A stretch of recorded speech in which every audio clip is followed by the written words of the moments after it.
Hey, welcome back, social media family. It's another episode of Recovery Talk. Today, I have my friend Jim Hernandez going to be on. I've heard his story a few times, and he got a story to tell. This guy, he was homeless on the streets of LA. Today he's the founder of Valor Fitness Clothing. But, I'm not going to get into his story too much. I'll let him tell it. Hey, guys. Hey, Marty. What's up, bro? But I'm really excited, man, for Jim to be on today and to tell his story. Hey guys. Oh, my wife is in here. I love it. She always supports me. Oh man, I'm so lucky.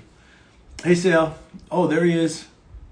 But again, guys, the purpose I started doing this is to show others that recovery is possible with everything shutting down. I always say one thing that will never shut down is social media. We're trying to spread the message that recovery is possible. To me personally, I got sober in a 12-step program, but I don't care how somebody got sober. It doesn't matter to me how you got sober, because it inspires hope, and that's the whole point of me doing these live shows. So let me get Jim on here. Here he is. Oh wait, where is he? Oh, I lost it. So much people's talking. 1 second. Whoa, whoa, what's up? Hey, Hey, you like my yes. shirt, bro? You like my shirt? Oh, yeah, duh. It was dark in here. Am I dark? No, Is it dark? I can see you pretty good. Okay. Yeah, What's yeah. going on? What's up, bro? How's it going? Good to see you. Yeah, it's We good should to be see you doing too. this shit in person right now. You live like 15 miles away. Yeah.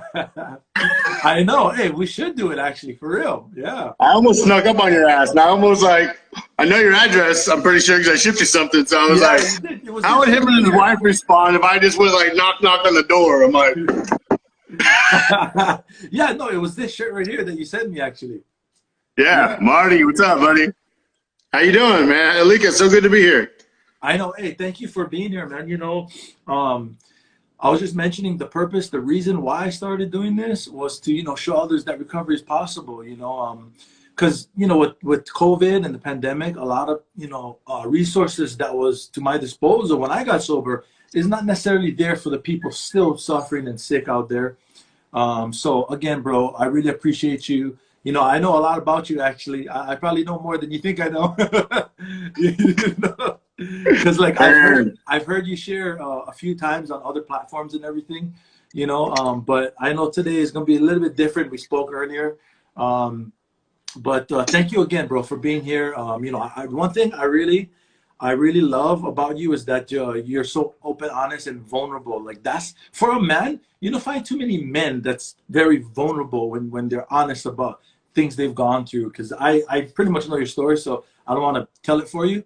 But I really appreciate that fact about you, that quality that you have. I don't know who says this, but I agree with it. I forgot when we was on that meeting. Somebody always calls you a pillar of the community. you know? Brad and Dash. I love Yeah, it. yeah, and that, like, I agree with that. I'm not trying to toot your horn, but I'm recognizing that quality in you, and that's attractive to me being in recovery as somebody that, man, I want to follow, I want to do that because somebody did that for me. You know what I mean? And not kind of do it expecting something in return, knowing that that person can never repay me, but I'm going to do it anyway, kind of thing.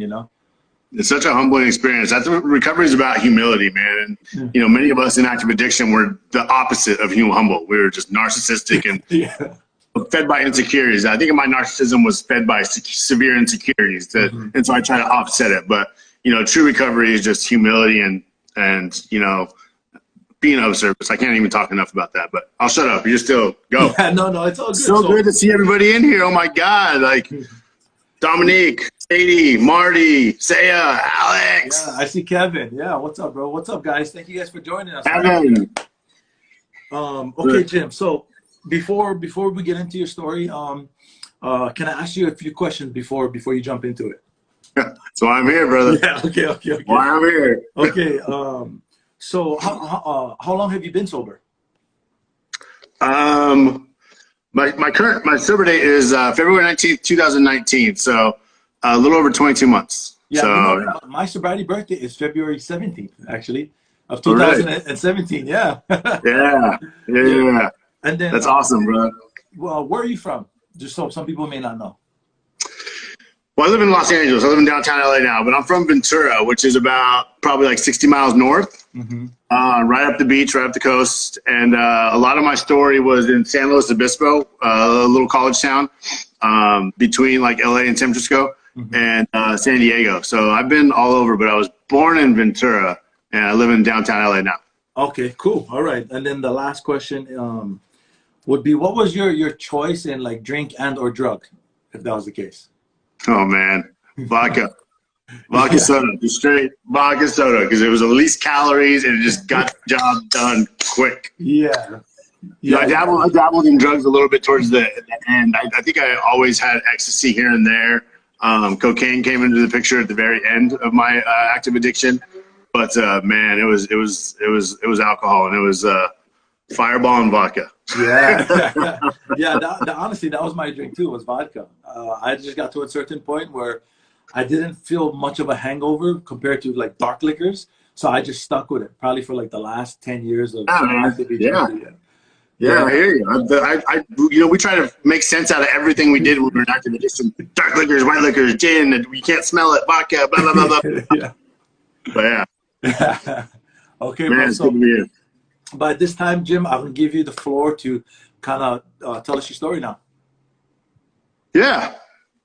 Awesome. Oh, man, Jim Hernandez, alcoholic. It's so good to be here.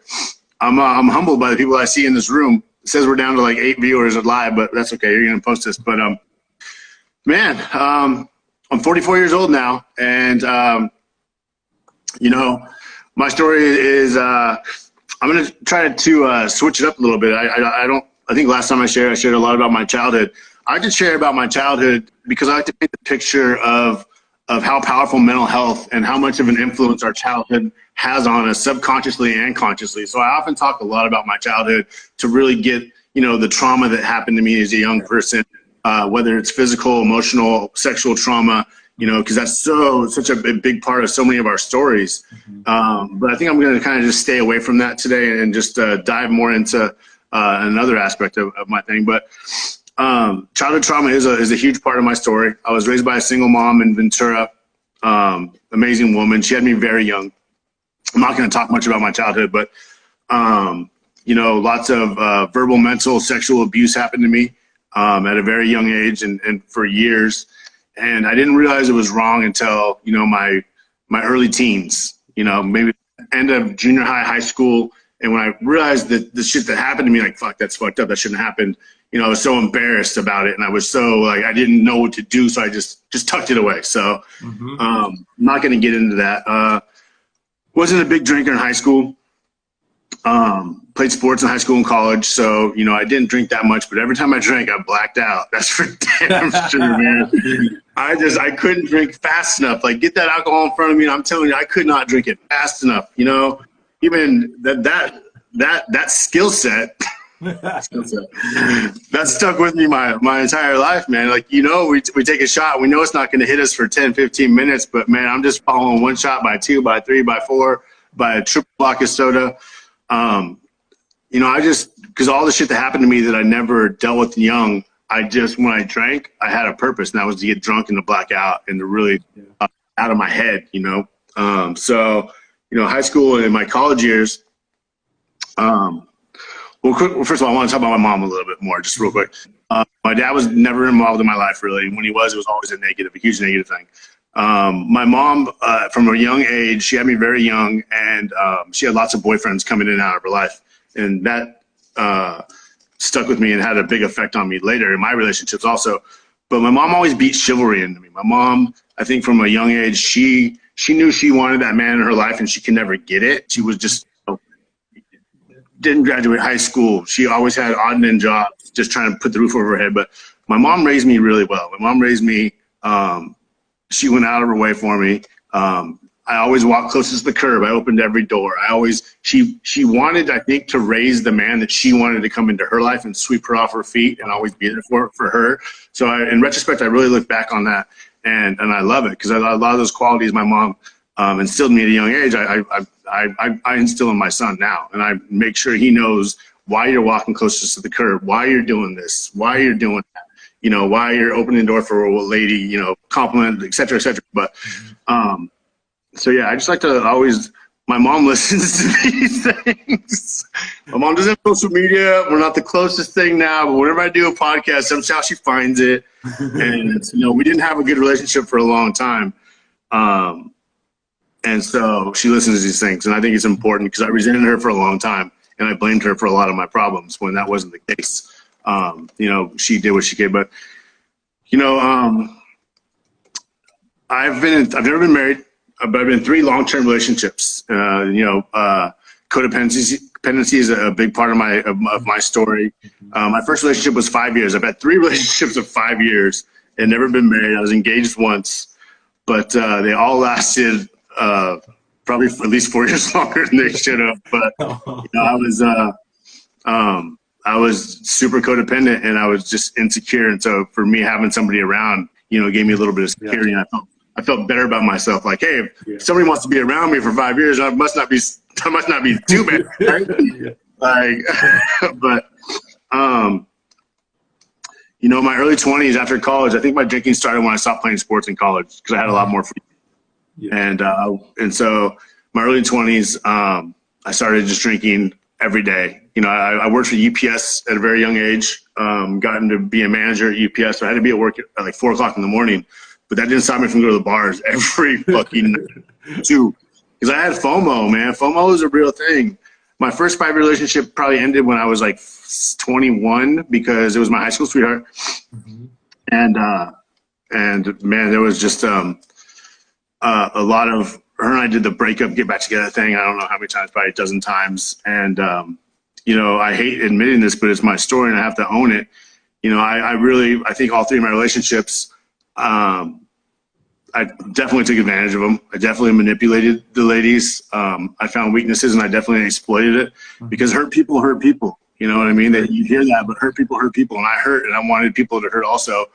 And we would get in so many fights, and we'd break up, and we'd say the worst things to one another. And then we would forgive one another. And once you have said or done some god-awful things and you get away with it, you know, when you're an addict, your subconscious and your conscious mind knows you just like, as you're doing it, you're kind of like nervous, you know, oh, fuck, am I going to get away with this? But once you do, you already know you've pushed the boundaries that far and you got away with it. So the next time you push it farther, the next time you push it farther with a fight, you might say something worse. You might do something more horrendous. And I was definitely guilty of that with all 3 of my relationships. But, you know, my early 20s when it was definitely, I think I'm you know, cross addiction. I think I was definitely a sex addict for a long time. I did that to validate myself. Like, you know, I was so insecure with myself. I worked out all the time. I was always been in good shape. And when I worked out young, you know, through therapy, I realized I worked out for 2 reasons. And I always had to look a certain way because one was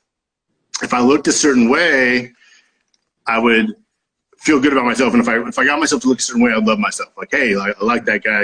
You know, look at him. Blah, blah, blah. I would get the ladies that would make me feel good about myself. And 2, this is something I realized through therapy is that, you know, I was an angry fucking person, man. I was an angry person in my 20s. I had a lot of fucking built up anger because all this shit that happened to me as a kid, I never dealt with it. Right. So from 6 to 9 to 10 years old when this shit happened, I realized at like 13, 14, 15 that, oh, fuck. Now I'm in my early 20s, which is 9 years later. All I had done that whole decade is just push it in and not deal with it. So I just pushed it away with alcohol. So I was fucking angry inside, man. And so, you know, me working out and getting myself to look a certain way, nobody would ever try to fucking touch me again. You know, no man would try to come up to me and ever touch me in any kind of way. And if he did, there was going to be a fucking hell to be paid by him. So, you know, it took me a while with a therapist to realize that Jimmy had all this anger inside, and you really, like, one of the reasons why you did it is because it was a defense mechanism. You know, you had to, you know, it was your way of taking care of yourself and, you know, being able to make sure, like, this would never happen to you again. So, but my 20s were just a mess, man. My second 5-year relationship, met her. God, we met. I managed a bar in Ventura. We met there, obviously. And The night we met, we went out for the first time. She got a fucking DUI. Like, I should have fucking known right there.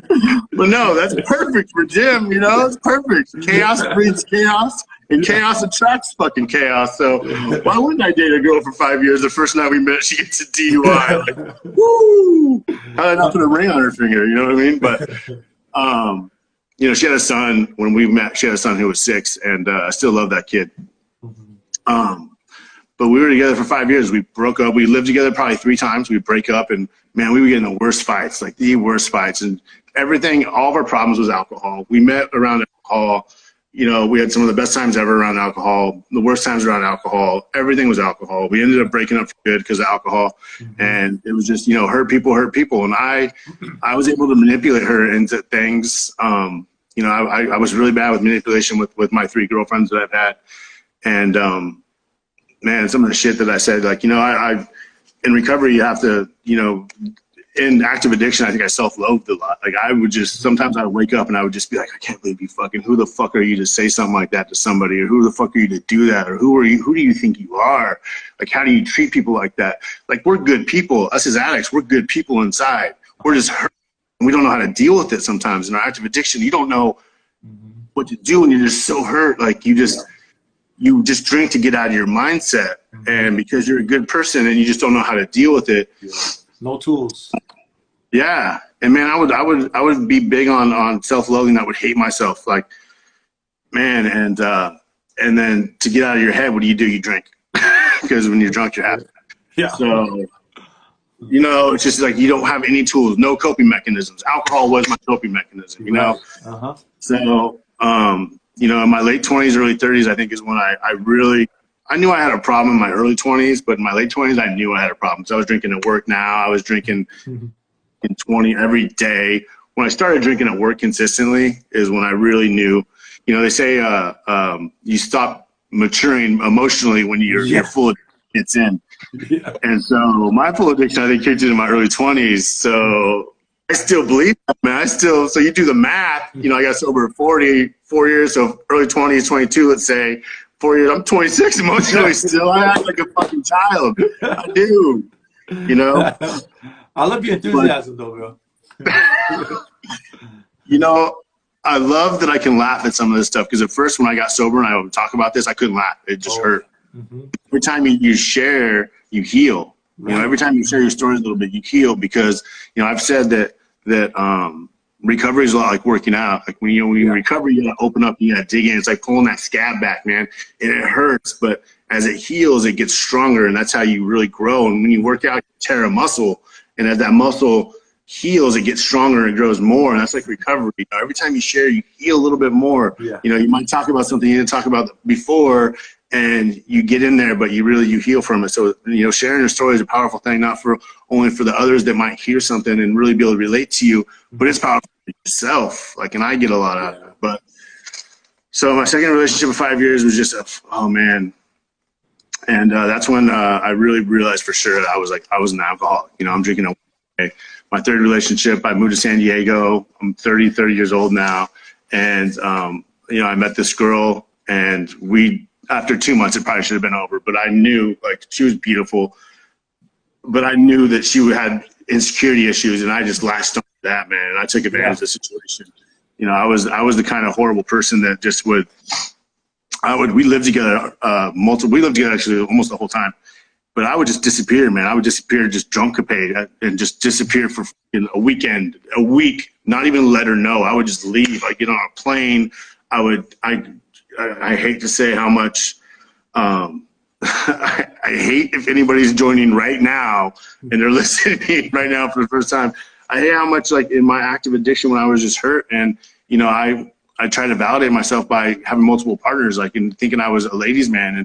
And, you know, so much of my story was just cheating on my girlfriends, and I just did it. Can't even tell you how many times you know, self-loathing on that was a big thing too, because I would hate myself for it, because we're good people inside.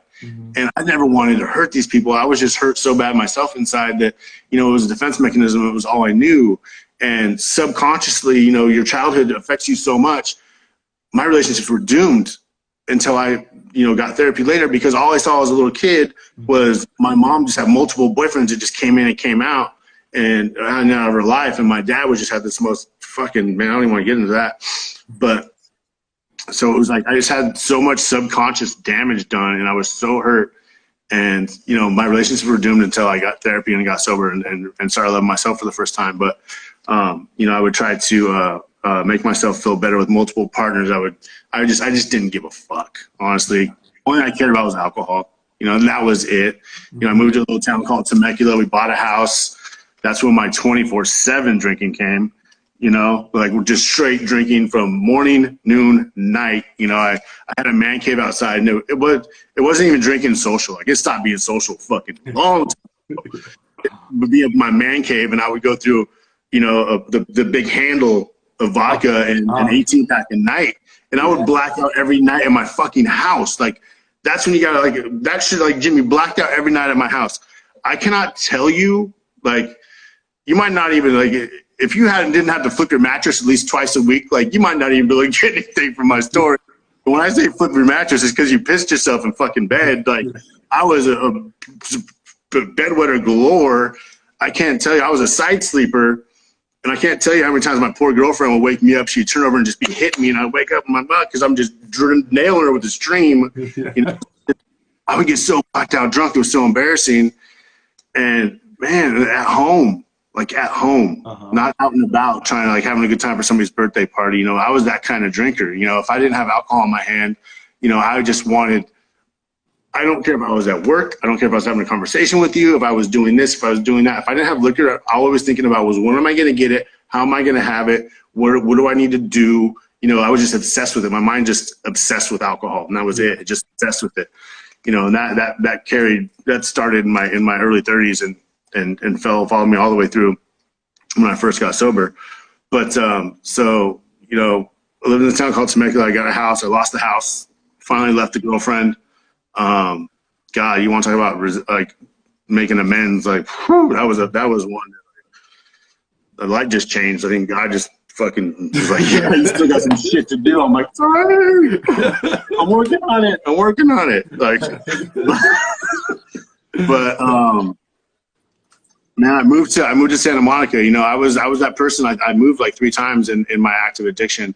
You know, we think if we leave a situation and move somewhere else, that we'll fix it and we'll be better. You know, I think it wasn't an inside job. It's not me. If I just move and leave this town, like, I'll go to another town. Nobody knows me. I can get a fresh start again. No, that's not how it works. But you know, I left to LA in 2013. I left this town and came to LA, and I have twins. They're 13 years old. It's a boy and a girl. And how I have twins is very different. It's I donated semen for 2 really good friends who are lesbians to have children. So, you know, I had been friends with them for years, and they had asked me. It took me a while to say yes for multiple reasons, but anyways, I did. And so I've always played like the uncle role, like the cool uncle. I've coached all their youth sports teams and whatnot, but I was never, like, they call me dad, but legally I have no rights or responsibilities. So I technically have twins, but I'm more of an uncle. So that's like my situation with them. But one of the moms passed away of her second form of cancer, breast cancer. And so I moved back to Santa Monica to LA to be closer to them. So I tell myself that, but I was also running away from fucking problems also. But I try to justify it with, oh, well, no, motherfucker, you were drunk every day. Like, you weren't trying to help nobody. You were no help to anybody, even if you wanted to be help to somebody. You were just, but started bartending in Santa Monica, and that's just, man, that's where I got introduced to cocaine, and the LA life just sucked me in. The second I moved there, I had a job waiting for me, but I didn't have an apartment, so I lived out of my SUV for weeks. I got an apartment for a couple months, and then I lost that because I was making good money bartending, but man, I was just partying and drinking and partying and drinking. Every day off, I would spend $600 because who knows what I was doing. You know, I was making great money, $300, $400, $500, $600 a night, and I was working 4 or 5 nights a week, but I just couldn't save enough to get an apartment to do anything. So lose jobs, obviously, I lose jobs, and man, I'm just partying and cocaine and just, man, that lifestyle, that LA lifestyle. And finally, my car gets repossessed because I'm not making my car payments. So my car gets repossessed, so now I don't have an apartment. I don't have an SUV to live out. I'm like, what the fuck do I do? I get a small storage unit because I can put the small storage unit, like the closet storage unit, you know, the tiny one. and I could put my stuff in there, and I would try to sleep in there sometimes. They always catch me and kick me out. And so I was then couch surfing or doing whatever I could. You know, I was sleeping in carports. I was, you know, under stands, and I was working out. I remember I got a membership at Gold's Gym, Venice, and I would shower there. That's where I would shower for a while until like things got worse. But you know, my life really just spiraled, and I lost my jobs, and all of a sudden I'm jobless and I'm homeless, and I'm just like living on the streets. I'm sneaking onto boats in Marina Del Rey. One time, a buddy of mine that I just met, for some reason, like I didn't want people to know I was homeless. Like some people knew, some people didn't, but I was sleeping in carports. I would sneak up onto people's patios and steal their cushions off their patio furniture and use that and go sleep in a cut, whatever. I was getting, you know, mind you, I'm getting arrested just God knows whatever. I've been arrested since my 20s. I don't know. I've been arrested probably 12, 15 times in my life. So a buddy actually let me, he was Russian, and for some reason he liked me, and he was like, we were friends, and he was like, hey, I have to go back to Russia for a month. Why don't you stay at my apartment? And I was like, what? Like he didn't know, like I had fooled him or something. And so I just got wasted every day for like, I had this apartment. I was like, oh, la, la, la. And I was just like, every day just hammered. I would just go, all I do is go to Ralph's, get alcohol, go back, black out. And one friend came to help me out, move some stuff one day. And I had two friends one day. They came, and I was just like on the floor, and I was like seizing, and I was like going through, it was so bad with DTs and everything. Yeah. They're like, all right, we're taking you to the hospital, or else we're calling the fucking ambulance. Like, you're going to the hospital now. And I was like, no. And then I was like, I couldn't move. I was on I had a bed, but I was on the floor. Crack on the wall, and I had been there for like a day and a half. If I tried to drink water, I just threw up. If I tried to drink, it was so bad where I couldn't even keep alcohol down. I would just throw up, you know, and you're just bile and blood, and it's just like, so they took me to the hospital, and the hospital linked me up to a bed. I was handcuffed to a bed, and I had a nurse 24/7. Like a nurse had to be by me because I started seizing up, and they had to literally hook IVs up to me and machines up to me to keep me alive. And that was like 8 days I was in this place. And it was the first time, maybe the second time I'd ever been 8 days sober in my life. But I left that place and went straight to Ralph's and got alcohol and just got wasted. And then, you know, my brother came back from Russia. He was like, what the fuck did you do to my apartment? I was like, sorry, I'm back to being homeless. I'm getting 5150, which is, you know, 5150, if you guys don't know it, means you're crazy, and they throw you in a very psych ward for a 72-hour hold. So, man, that happened 3 or 4 times, but you know, I don't need to get in this kind of the drunkalog about these dark times in my life. But my life got really bad, and I was in jail for a couple of weeks at a time, LA County, and you know, a lot of people that are watching this, you've probably maybe been in jail for like a DUI or maybe a drunk in public or disorderly, and like you go through processing and get released. But you know, I've never been in prison. I know some people here have talked about, you know, they've been in prison multiple times. I don't know how I escaped that one. I never got caught stealing cars or doing this or doing that, yeah. You know, my last name's Hernandez. I'm Mexican, but I like telling this story. I think it's funny. So when you're going to be in jail for a while, you know, you go through the processing, booking, whatever, but then you're going to stay a while. They bring you into this fucking cell. It's like a gymnasium. It's a big gymnasium. They open the door, and everybody that's new, it's a couple days processing, and you walk in, and there's 50 bunk beds. So it's a big spot. There's 100 people in there, 50 bunk beds. Like you'll see it in TVs or whatever, movies and shit.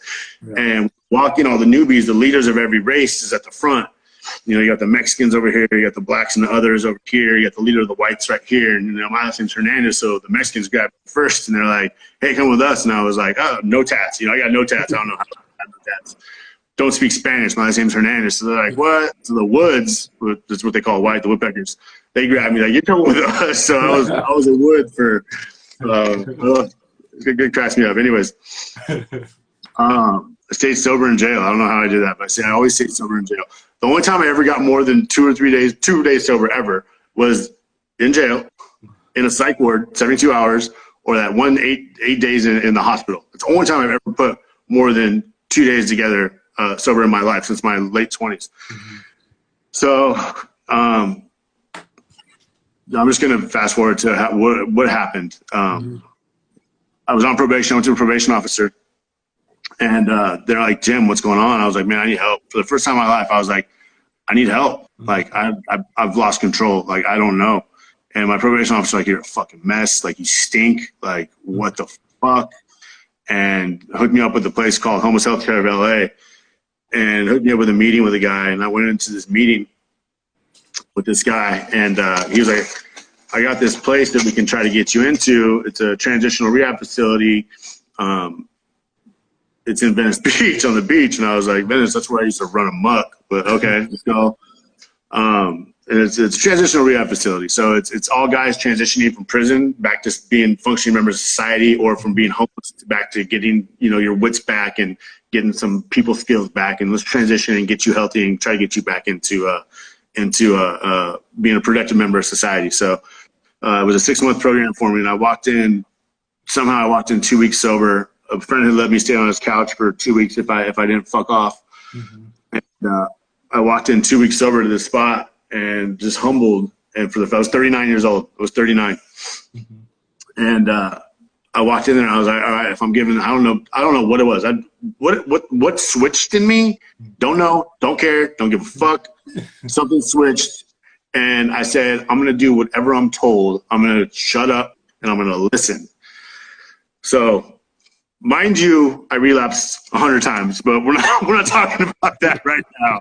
Right now, we're talking about how I did get sober the first time. And man, in this program, man, I was just humble, and everything that I was told I did. This program was a different spot. It was just like being in jail, because it was all people from prison or people from the streets. So you walked in, and every just little clique was over here. The Mexicans were over here talking this. The blacks were over here playing dominoes and cards. The angry white people, the people watching TV. It was just like being in jail. But if you want it, you want it. Because the tools you needed to get your life turned around were in there with the counselors, with the programs. It wasn't really a big 12-step thing, but lots of programs. I had 5 to 9, 7 groups a day. H&I panels saved my life. If you guys don't know what an H&I panel is, and if you guys, it's a hospital as an institution. If you can ever be a part of one, please do. I love H&I panels. People would come from the outside and they would come in and they'd run an AA, NA, CA meeting, whatever. Man, but you would just you'd see people that have what you wanted. And for me, for the first time in my life, I was humble. And anybody that had something I wanted, I just shut the fuck up and I just listened and I did what I was told. So, I started, going through counseling and therapy, and I got addicted to counseling and therapy, and I got addicted to telling people what was wrong with me. And I went to, intensive mental health therapy for the first time ever. And there wasn't a lot of counseling or therapy inside the facility, because it was a government funded program, and there wasn't a lot of resources. A lot of times we'd only have one staff member on. Mind you, this place is rough, man. There was people straight out of prison, straight out of jail, one staff member on. There was fights, there was drugs, there was alcohol, there was people shooting up in closets, man. People died, OD'd in this place. Committed suicide. One guy walked in his closet and he hung himself. This was a crazy place, but everything is what you make it. And I was ready to make this successful. So, I read, I journaled. Mm-hmm. Just anything my sponsors told me to do. Journaling saved my life, man. I still have, this is my journal from rehab right here. And it says, rehab your way of thinking. I wrote that on the front, and every entry in here has a date with it.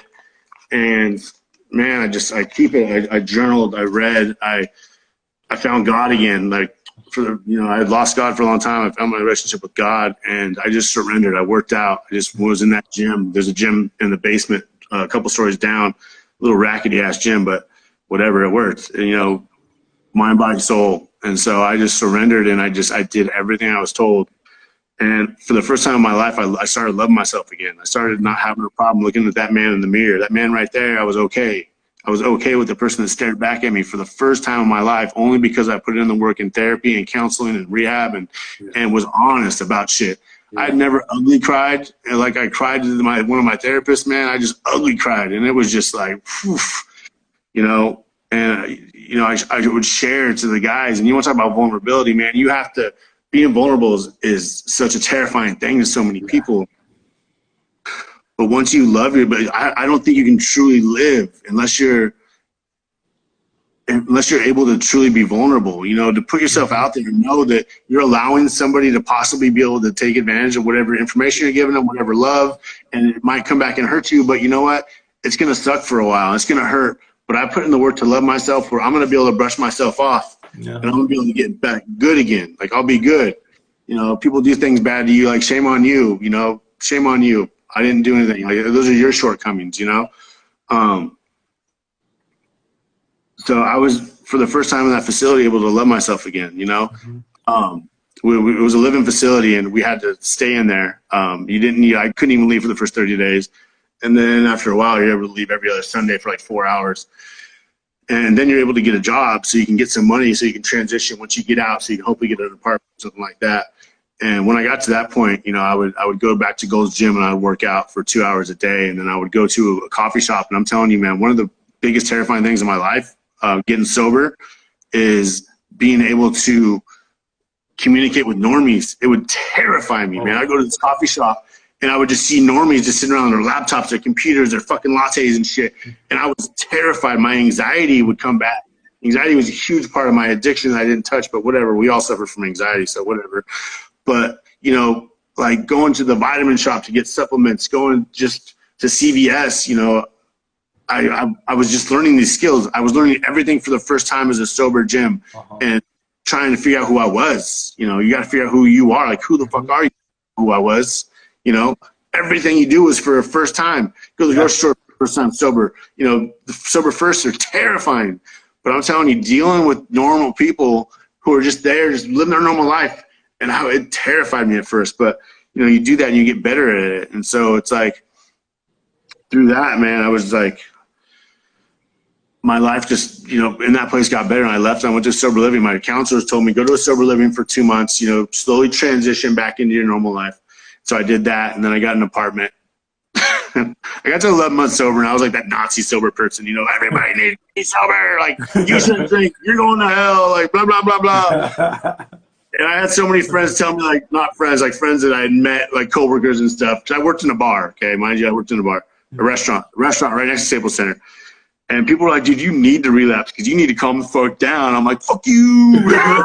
You need to stop drinking. But I relapsed, man. And I relapsed because of one thing that they tell you not to do within the first year, because of a girl. And, you know, I did it. You know, we think we're different. You know, I wasn't any different. You know, there's so many reasons why you shouldn't date or try to date within the first year. And, you know, we did it. Like, everybody I know is single did it. So what the fuck ever. Like, we did it. But, you know, I played the relapse game for about 2 years, and it almost took my life again. It got bad. And I got 6 months sober, and I would get to 90 days sober, and I would relapse and blah, blah, blah, blah, blah, blah. And I remember every time I would stop drinking, whether I wasn't working a program. So after I relapsed the first time, I wasn't working a program. I knew I was a dry drunk. I have 2 dates on my AA book. Oh, yeah, I see it. My first date, they tell you always to write your dates. So my first date, I kind of crossed that off. All the other times that I had stopped drinking, I never wrote that date in here because I knew I wasn't done, you know. Not until this date on January or February 19th did I really think I'm done. The first time I thought I was done. First time I thought I was done, but I wasn't. And I'm so blessed that I'm here right now to be able to tell you about this, because relapse is no joke. I don't like to joke about relapse because we've all lost too many people to relapse, and I'm just like, I'm here to talk about this right now. But, you know, I wrote that second date in there, and I was like, all right, Jim, you're done. And I've never been blessed more than I have. And since February 19th, 2019, I've never, you know, had, for the first time in my life, I trust people. You know, I trust that you're my friend, and you're not trying to get something. You're not trying to scheme me. Yeah. You know, I love people. For the first time in my life, I can have a female that's a friend, and I don't want to just fuck her and find a way to get. Yeah. Forget my language. I'm raw. I use the F-bomb a lot. You know, it's all good. It's a part of me. But, you know, for the first time in my life, I didn't have a hidden agenda with everything I did. Yeah. And it's such an amazing feeling when you're not always scheming, and you're not always like, when you don't always have to look over your shoulder. You know, I still got some things from my past that I have to work on. You know, I still can't drive because I got a DUI in 2015 that I still have to go spend 6 months in jail before I can get my driver's license back. So I still got stuff I need to work on, but that's stuff that, you know, that I can do. I've been chiseling away at that list, you know, of things that, you know, you don't become homeless because you were fucking good at managing money, or because your family and your friends loved you and they wanted to look out for you. You become homeless because you would cause so much fucking wreckage, destroyed everything. You know, you obviously couldn't fucking pay your rent or your bills or your car payment. Your ass isn't gonna be homeless. So, you know, I'm working on those things, but, I'm sober and I can, and they're not overwhelming to me. When in active addiction and even early recovery, sometimes the smallest tasks are just like, whoa, like they're overwhelming. And it's just like, wow. But now I can work on these things. I can chisel them away. And, I just, the miracles of recovery, if you look around here, I have Mindful Recovery, the 12 Steps, 12 Traditions, Miracles of Recovery, amazing book right there. This is just all, Miracles of Recovery, like we're all miracles that we're in recovery, that we're here right now. Like, yeah. I'm here on this live with you right now. So, there's as you were speaking, man, I could relate and identify with everything that you're talking about, like the thoughts you had, the feelings you felt, lying, manipulating, womanizing, using people to get what you want. Man, it's amazing. You're talking about you talked about something that made me think, oh yeah, so because right, like right now, me and my wife were doing the insanity workout, but I did it 10 years ago by myself. And because I know you mentioned you like to work out and you're always real fit. I wasn't always real fit, but when growing up in Hawaii, I surfed, I paddled canoe, so my body was, I'm having fun, but my body was in good shape. But it's not like that anymore. But so when I was doing the workout 10 years ago, I literally I started thinking about this when you're talking about blacking out at your house in Temecula in your man cave, because I would do the same thing. I would literally come home. I did the workout it's a 60-day program. I did it for 60 days, and I actually lost 60 pounds in 60 days because I was actually consistent. I did it every day at 5:30 when I came home from work. I went straight into the house, turned on the TV, and I did it. I didn't go to the bathroom or nothing. But after I was done, bam, the bottle of vodka would come out. And then, I get 4 drinks. Okay, I gotta go get some dope now, and I never ate anything. And then, it just, I did that. That's just kind of how my life was, just okay, ran out of drugs. I got, half a bottle of vodka left, just kind of black out on that and then pass out and wake up, go to work and do the same thing all over again. It was crazy. But you also talked about first, when I first got sober, it's different, man. I thought it was going to be kind of boring because being drunk and having it, I was a happy drunk person, until you piss me off and then, I'm not so happy. But I had to learn how to, go to family gatherings sober, go to the beach sober, have sex sober, with my wife, all these different things I kind of had to learn, man. And it was a process. It wasn't, it was just so natural, I could kind of relate to you having all this anxiety with being around normies, because I'll be tweaking so much. Even when I wasn't under the influence, I don't know, I felt weird just being around normal people. I felt way more comfortable around somebody drunk or who was high, stuff like that. But hey, thank you so much, man. You weren't kidding. You went to a totally different direction in this one. So I got to learn more about Jim. I told you, yeah. I was gonna try to get some new info this time, some new new stuff. Yeah. Okay, Jim. At this time I'm gonna ask you some more questions. Okay, so here's the first one. So how do you feel toward the people that cause your childhood trauma? Wow. Spoiler alert. I was ready for these questions because Alika asked you for the 3 questions he wants to ask. Yeah. So. Yeah, because it's a live show. I don't want to surprise somebody with a question. I think that's an important one because, in loving yourself, I got these people that probably haven't even thought about me in 30 years.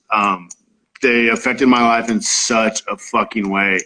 And, they literally probably haven't even thought about me since this is the early 80s and 30-something years. So it's when I got sober and I got to the point where I could let go of resentments and forgive. Forgiveness is a huge part of recovery. Yeah. When I could forgive these people, and that was when I set myself free. When I was able to be okay, these people, I forgive them. I might never ever see them again. But in forgiving somebody and forgiving them, I took the power away from them and gave it back to myself. Right. So I had to go attack that, and I had to do what I had to do because these people had power over me, and they don't even fucking think about me. They don't know who I am. They don't remember my name, nothing.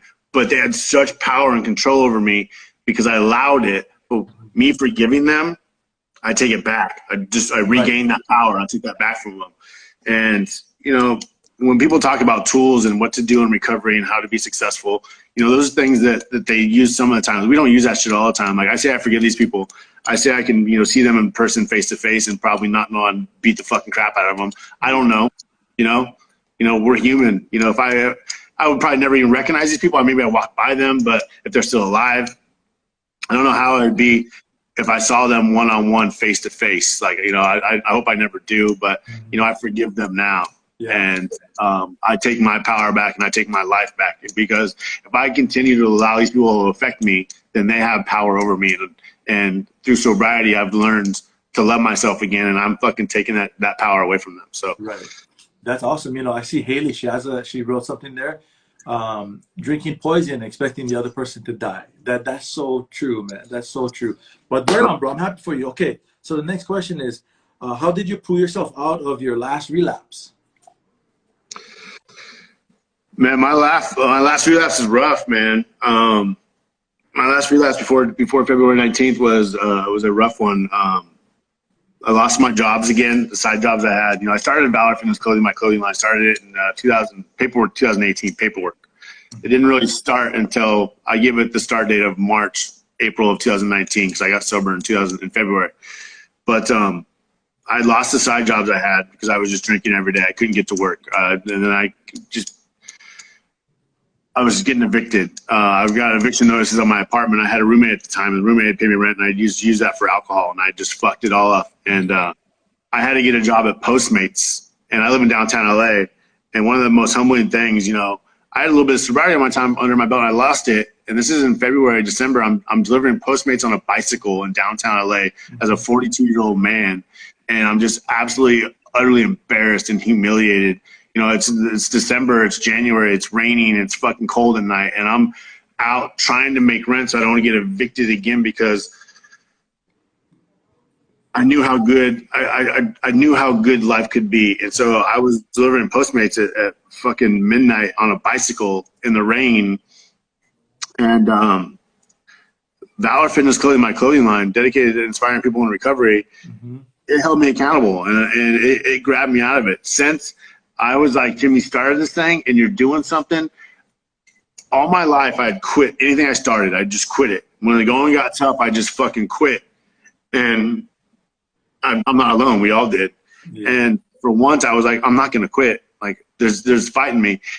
When I got sober that first time for 11 months, I got the taste of it. I knew I liked this, When I got sober, I was like, fuck, I love me for the first time. And so I got that taste of it, and I relapsed and I was losing it, but I still had that taste, and I still knew I want that. Like, it's back there. I might not have it right now, but I want that. So I fucked around and I got sober. I fucked around. I started liking myself for the first time. I fucked around and I loved myself and my clothing line, and I knew I was better. I got in confidence. I knew I was capable of a lot more. I knew my story wasn't done. So I had to go back to the hospital, and I had to suck it up, and I had to, deliver Postmates fucking in the rain on a bicycle in downtown LA as a 42-year-old man, and suck up my pride and do it. And I got sober again, and this clothing line has kept me sober multiple times over this last 22 months. So, yeah. Oh, man, that's awesome, bro. That's awesome. I can relate to you in regards to, you talking about being 42, delivering, Postmates in the rain on a bicycle. Because back home in Hawaii, I had a career where I was making pretty good money, and then I moved to California, everything just crumbles. I lose all my money. I never lose. I wasted it all, honestly. And then I was in a sober living, but I needed to pay rent. So I got a job at Chevron. So like, I was traveling the world. I had money. I was, this is the most insane thing about my story to me is I had enough money to pay all my bills. I just chose not to. It was amazing, man. It was crazy, but was very humbling, because I go from this, sitting behind this desk, public speaking, I'm flying all over the place, to now I am checking people out. I'm restocking shelves, I'm cleaning toilets. It was so much humility involved in that. But, you know, God knew I needed that, like, honestly. Yeah, yeah, man. You Yeah. know, God has a good way of humbling us. You know, we think, Yeah. man, I'm just telling you, you get a little bit of ego going, and you just catch a hot God in a hot second. Okay, so you spoke about Valor. You're the founder of Valor Fitness Clothing. So what do you have planned for Valor in 2021?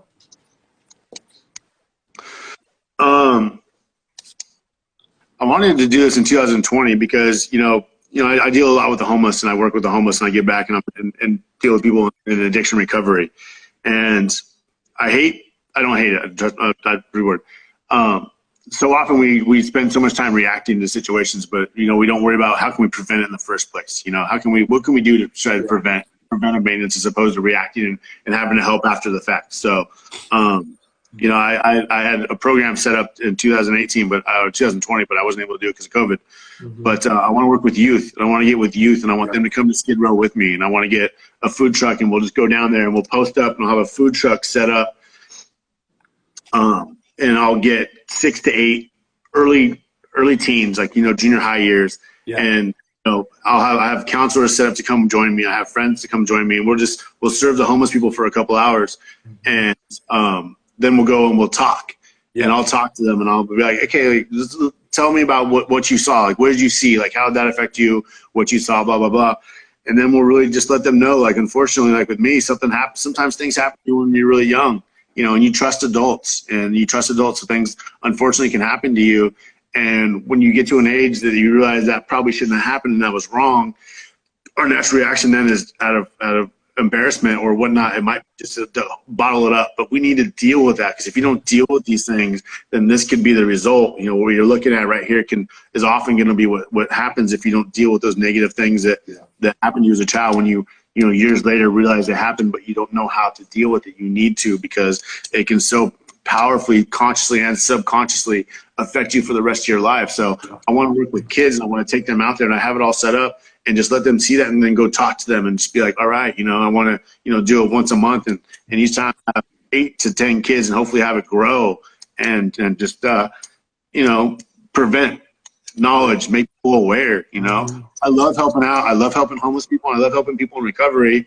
But what can we do to prevent that? What can we do to not have people have to experience like the shit that we experience? Right, right, man. That's awesome, bro. I honestly want to be a part of that. So, but we can talk about that later, though. But I definitely wanted to, man. Every time I see you post that, man. Oh, wait, sorry. My mom just texted me. My mom just texted me right now. It just came through. I mentioned her earlier. She doesn't have an IG, so she uses her friend's IG sometimes, I think. So maybe she's watching you in there, and I'm telling you, like, man. So it's like, yeah.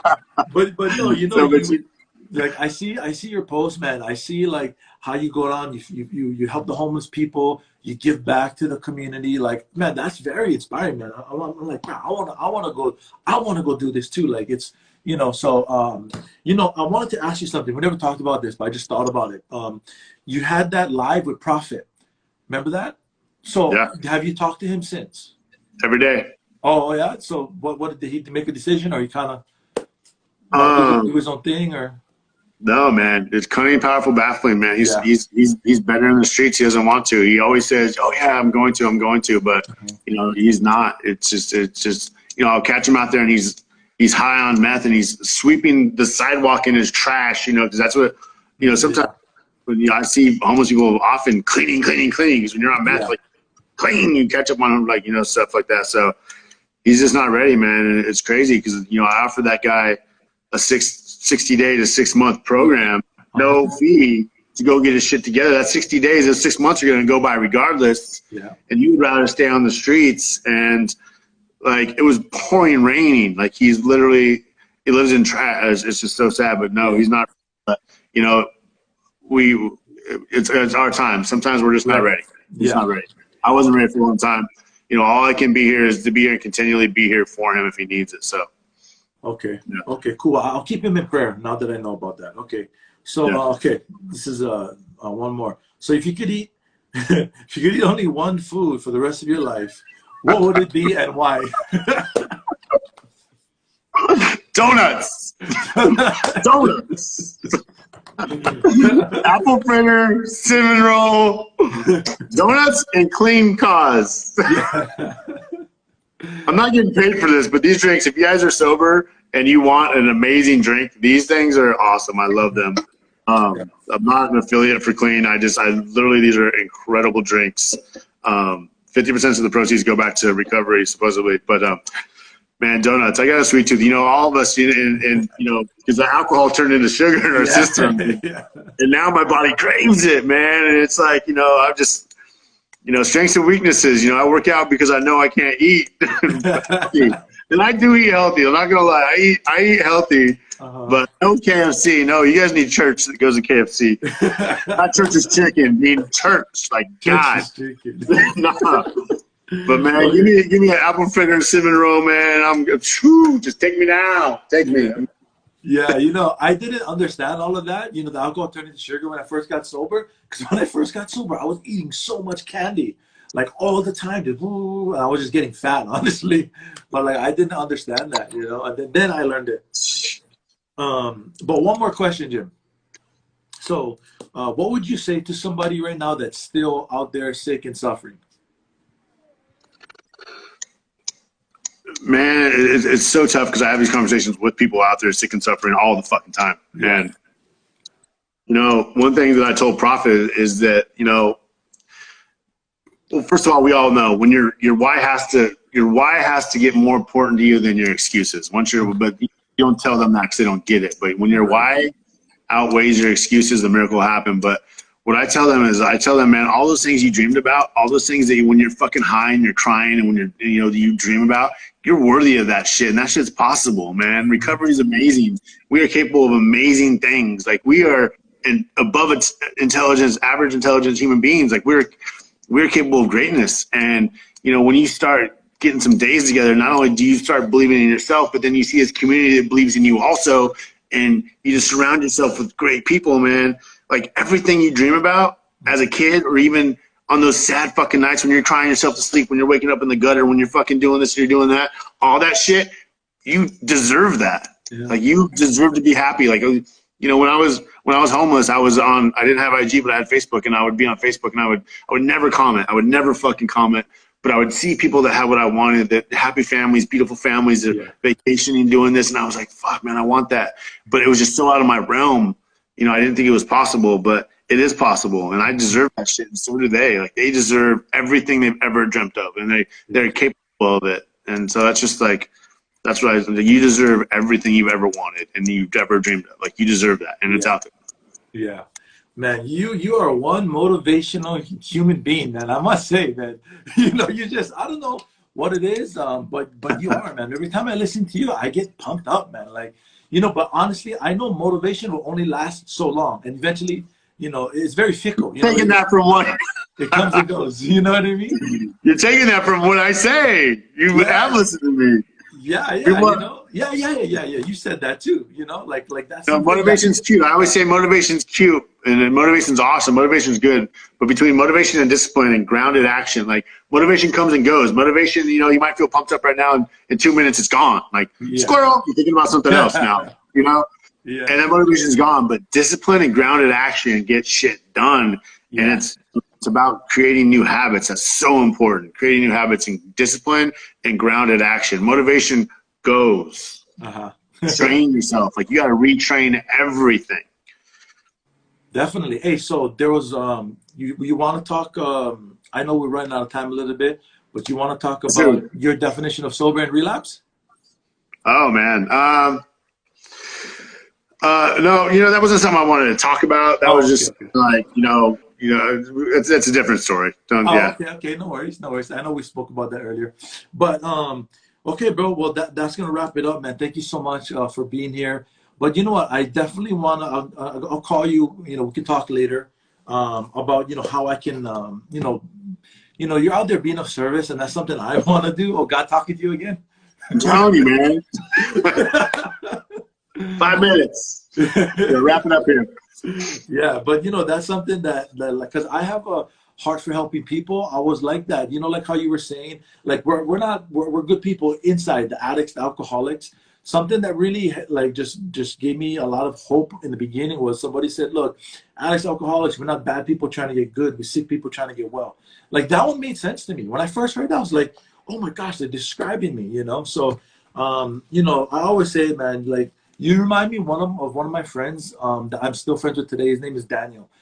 He got sober a little bit before me, like 6 months, and I met him in the rooms. And then, you know, he reminds me a lot of you. You guys are so great examples of being of service, you know, and not expecting something in return, you know, like that old behavior. Because I was a lot like that. If I'm going to help you, it's because you're going to give me something. Like, that's what I was like.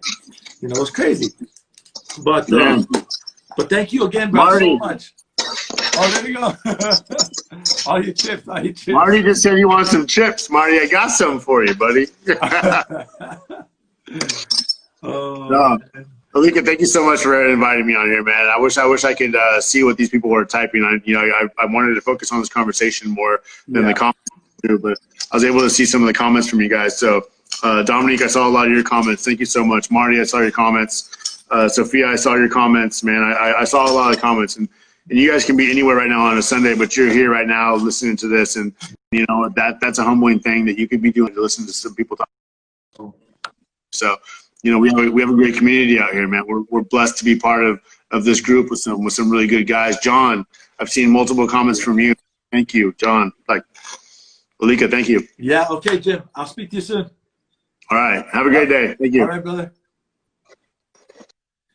All right, guys, that was my friend Jim. You know, I always say this at the end of every live show. If you have a story to tell, that how you recover from drugs and alcohol, it doesn't matter to me how you did it. God snapped his fingers, you 12-step program, therapy, jail. It doesn't matter. It inspires hope, and I think that's what this world needs more of, is hope, you know, for the alcoholic, the addict that's out there still suffering. So thank you guys again for watching.